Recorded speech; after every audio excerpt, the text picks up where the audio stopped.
Chapter 73. My angel, what's up? Did the two of you break up? If you're no longer his girl, let me take you for a twirl. Diego turned into the street Jenny had described. Driving her 125cc bike was different from driving one of his own, but he still had fun accelerating up the slopes in Johanneberg. When he stood at the last red light, he saw that she was waiting for him. Not far from her, there was a tall, well-dressed girl with black hair. Next to her was Keivan, Jenny's boyfriend. Ah, yeah, right. He had seen the black-haired girl with Jenny before. It was one of her friends. The light turned green and Diego pulled away as fast as Jenny's bike could. As he got closer to the small group, he saw that something was not right. Jenny stood some distance away from the other two, and her body language screamed that she didn't want them there. He stopped in front of her while keeping an eye on the other two. She came up to him, smiled, and patted her motorcycle on the tank. Hi, thank you for driving him home. He turned off the engine and took off his helmet. Instead of saying something to Jenny, he turned to Keivan and nodded towards his cane. Do you need that after the idiots beat you up? Keivan looked utterly confused. It took some time before he understood who Diego was. They had never met. By the time Diego had appeared that horrible January night, Keivan had already been unconscious. He had only heard about his savior. It was not until Jenny had petted the motorcycle that Keivan saw that it was hers. How come this guy had driven it? Why did they behave as if they knew each other? He was so busy trying to answer the questions flying around in his head that he didn't answer the question. Instead, Jenny did. Yes, he needs the cane, he will always have the scars on his face, and he lost almost all hearing in his right ear. She tried to sound factual, but thinking about the injuries Keivan would have for life because of her stupidity cut her heart like a knife. Diego nodded slowly. It's too fucking bad the digs have already been released. He heard Jenny catch her breath and saw the surprised look on Keivan's face.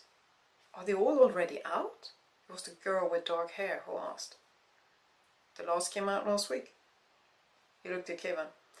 If you want them to be punished more severely, just let me know. Keivan looked at Diego in disbelief. When he looked into the unusually light eyes, he saw the danger. This guy had saved his life, but he could be lethal. There was no doubt about it. He came from the same world as those who had assaulted him. Diego had chosen to beat the beaters, but still the same world, the same predilection for violence. Keivan collected himself and finally answered, I put all of that behind me. What they do with their lives is not relevant.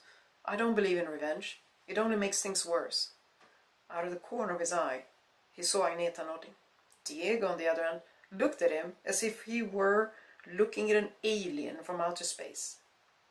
What scared Keivan the most was Jenny. Her eyes were shining. The thought of revenge attracted her. I don't want anyone to do anything to them. It's time to let go, Keivan said. Otherwise, they will have won even more. Jenny didn't look at or listen to Keivan at all. She was just looking at Diego.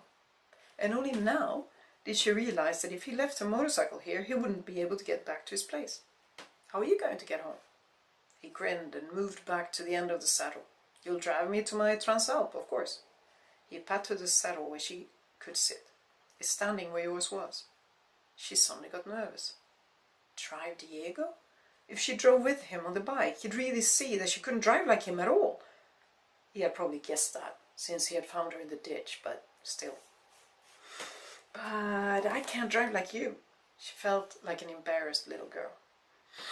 He snorted. No one can. Come on, get your stuff and let's go. Diego would never think of taking a girl from someone else, but what he had seen in the last few minutes clearly showed that Keivan was no longer Jenny's boyfriend. He began to understand why Jenny had only wanted to get away when he had met her a week ago. When Keivan saw Jenny and Diego sit close together on the motorcycle, he understood where Jenny had been the days after he had broken up with her. When the motorcycle disappeared from sight, he turned to Agneta and leaned heavily on her. His legs just wouldn't support him.